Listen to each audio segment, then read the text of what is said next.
Hi everyone, this is Kivo Vlogs, a Filipino actor based here in Saudi Arabia, and welcome back to my channel. Agad-agad gawa natin reaction video ang Barda Compilation. Ano to? The David Sir, Licauco sir, sir po. interview? Kayo po ba si David Licauco? Yeah, bakit? Nag-interview po kasi kami ng iba't ibang...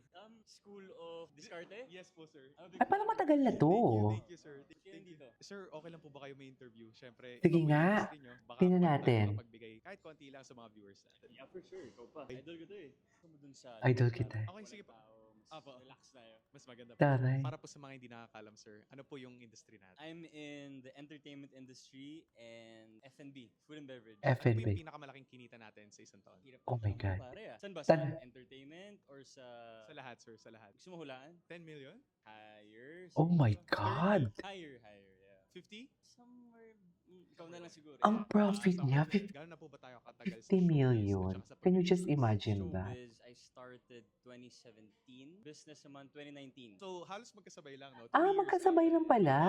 Yung pera natin sa pagbibusiness dun sa showbiz din. Oh, actually lahat ng kinikita ko sa showbiz. I try my best to In-invest niya. sa business. Reckless ako when it comes to investing. I think I'm in a stage of my life where calculated risk. Sa tingin nyo, sir, bakit mas naging calculated yung mga decisions natin pagdating sa mga risk-taking? Kasi before, parang I'm the type who is, tara game, let's do it. Which is not a bad thing, I would say. I think Oh, I should ako natatakot more talaga ako time mag-take ng sa market risk eh. study. Diba? Hindi na lang yung parang, oh sige game, kung meron ako naisip na negosyo, sige gawin natin kaagad. Diba? Kailangan siguro, pag-isipan mo muna, dapat maganda yung produkto mo. Tama nga naman, sir. Hindi naman na biro tong pagbe-business. Isa na to sa mga dapat nating tinututukan, lalong-lalo True. na pag decision making. Next question naman po, sir. Artista na po tayo. Ang dami na nating pera. Pero bakit pa po tayo pumasok sa food industry or sa pagbe-business? Actually, kasi growing up as a kid, I came from a Businessman family kasi na talaga siya. business-oriented talaga. It's more of like in showbiz yung nakakagulat na pinasok ko eh. Kasi it wasn't in my plans. Di naman ako Businessman agad talaga dati. siya kasi. For me, it was far-fetched yung acting. I feel like showbiz kasi is an industry na you never know kung kailan ka pwedeng mawala. Hindi mo alam kung may show ka, magkakaroon ka ng endorsement. True. Next thing you know, meron ng bagong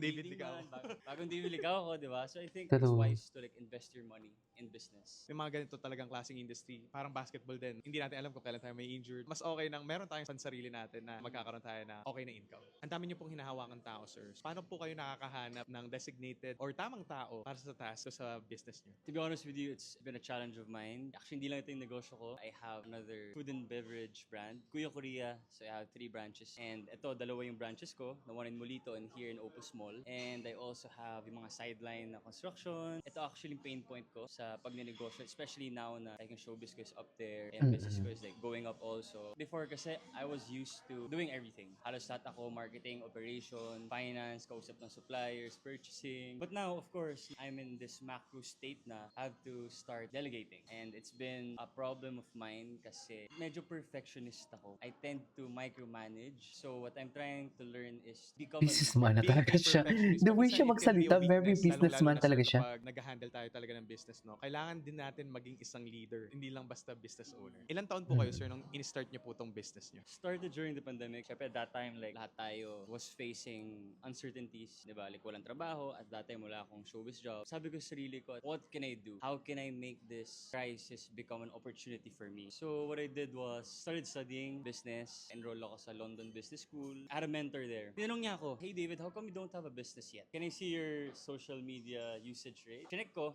at that time, it was about 2 hours yung usage rate ko sa Instagram. And that was super bad, right? From there, sabi, oh, makes sense. The reason why you still don't have a business idea is because kapag nag-Instagram ka, di ba, paiba-iba yung kita nating content, yung brain natin, nawawire na maging scattered yung thinking. I call this meditative state every day. That's what I try to do para maging creative ako sa negosyo, sa pag-artista. That led me to being self-aware. Lahat nagiging clear eh. Na parang, uy, pwede ko itong gawin ah. Yun, that really changed my life. Yung mga restaurants ko, I have a construction company. Mainly because of that self-awareness. Importante naman talaga yung state of mind natin, lalo-lalo na sa umpisa pa lang ng araw natin. Ito po yung ginagawa natin sa social media ngayon. Pinapasok talaga natin yung mga magagandang ideas and of course, magagandang mindset din ng mga business owners katulad nyo. Pero gusto ko lang sabihin na yung TikTok page mo, exception yun. You've been inspiring a lot of people, honestly. Props to you, bro. Thank you, Sir Good David. job. Thank you, sir.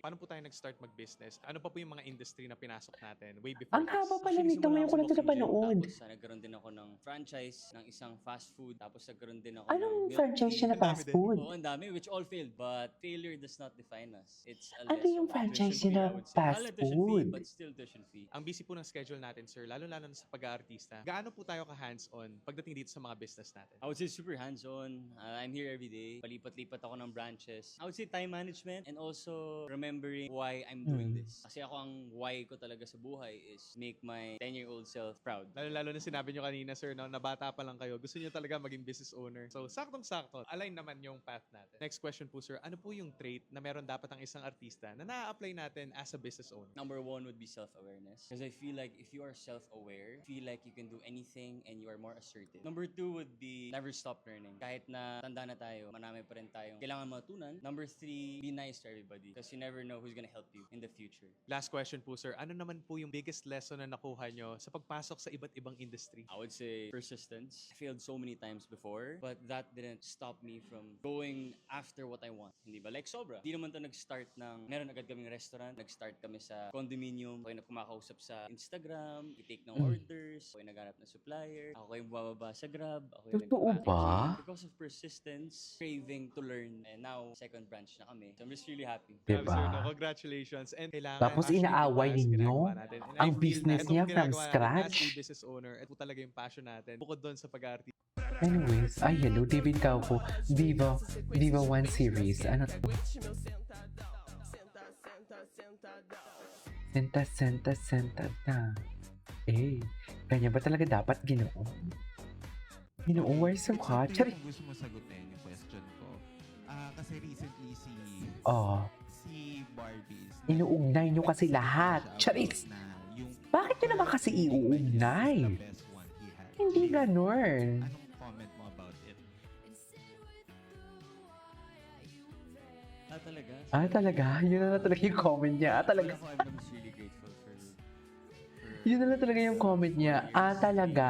na Kasi hindi naman kasi para sa kanya yun. I think marami kaming pinagdaanan, marami kaming shows na ginawa, endorsements, we traveled together, we worked together. So I'm just really grateful sa partnership namin. I have nothing but praises Yeah. to her dahil napaka I have nothing but praises to her. I wish her well. Kalmado siya dito, no? Habang nagbibigay. She is so unbothered and I love it. I have to go na kasi meron akong Ay. 6 p.m. sa Makati. Yan. So, I just came back from Australia kasi kaya na-late ako. Medyo Ah, na-delay yung flight. So, I'm really Medyo sorry. na-delay ang flight. I have to go. Magagalit na yung nanay ko. Ay, hello. Ay, ano yung tinitingnan mo dyan, Ginoo? Patingin ako, nakakapiranggot na lamang. Hindi ganun. Alam, mali. Itchari. Ay, ano?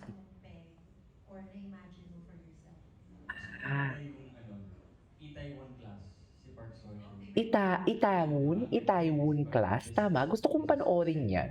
Curious tuloy ako. Marami ko matutunan, di ba? So, parang Ano yan? Away-away? story ko yung buhay niya. Diyos ko, kinikilig kasi ako sa K-drama. Gusto ko talaga kilig-kilig eh. Yung namimilipit ako. Charis. Anyways, that is our for today's video. This is Kayo Vlogs. See you in my next vlog. Bye.